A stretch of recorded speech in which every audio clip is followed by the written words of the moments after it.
Let's mic global news. नमस्कार, let's mic global news में आपका स्वागत है। मैं हूं राखी जैन। हॉर्मुज स्ट्रेट से जहाजों की आवाजाही रविवार को लगभग पूरी तरह ठप है।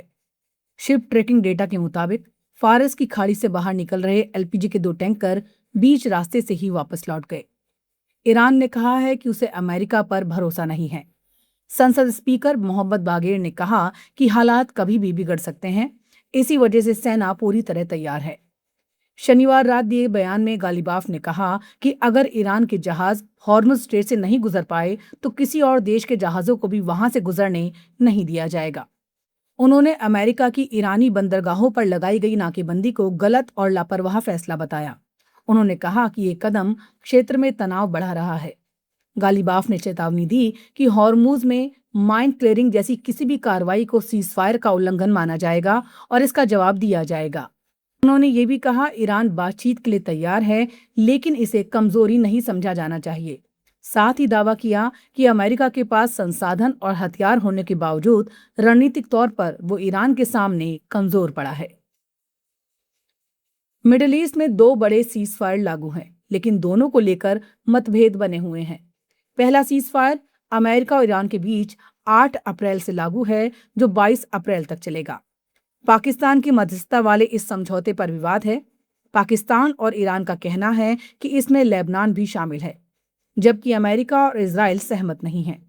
दूसरा सीजफायर इजराइल और लेबनान के बीच 16 अप्रैल से लागू है, जो 26 अप्रैल तक चलेगा।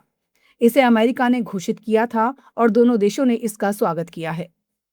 हिजबुल्लाह ने इसमें शामिल होने की बात कही है, लेकिन शर्त रखी है कि पूरे लेबनान में हमले पूरी तरह बंद हों और इजरायली सेना को कोई छूट ना मिले। इजराइल ने कहा कि उसकी सेना सीजफायर के बावजूद दक्षिण लेबनान में करीब 10 किलोमीटर अंदर तक तैनात रहेगी।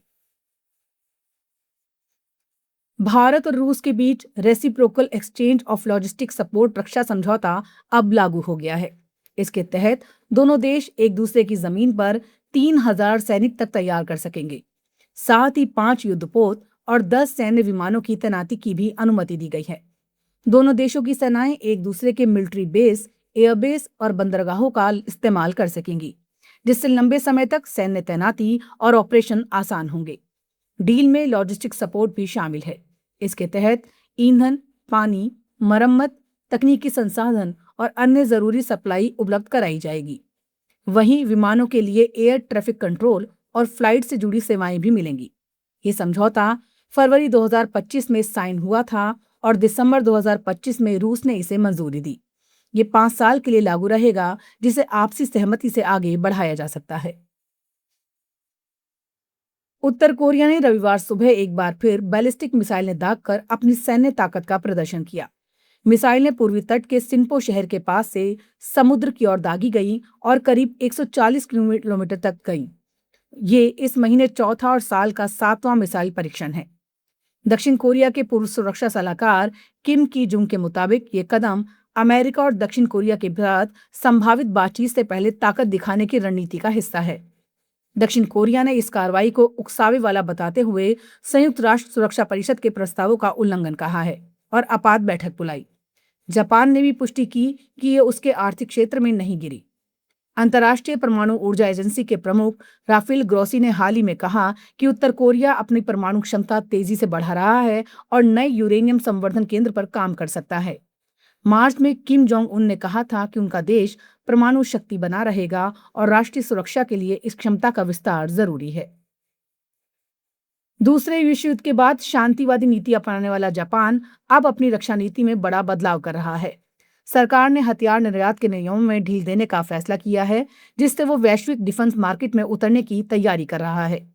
करीब 80 साल तक जापान हथियारों के निर्यात से दूर रहा, लेकिन अब बदलते वैश्विक हालात के चलते उसने अपना रुख बदल दिया है।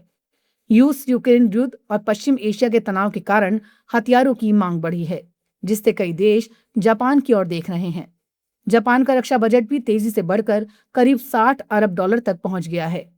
देश की कंपनियां अब निर्यात बढ़ाने के लिए यही नई यूनिट बना रही हैं और अपने ऑपरेशन का विस्तार कर रही हैं। फिलीपींस और पोलैंड जैसे देश जापान के साथ रक्षा सहयोग बढ़ाने में दिलचस्पी दिखा रहे हैं। ग्लोबल न्यूज में फिलहाल इतना ही। जुड़े रहिए लेट्स माइक के साथ।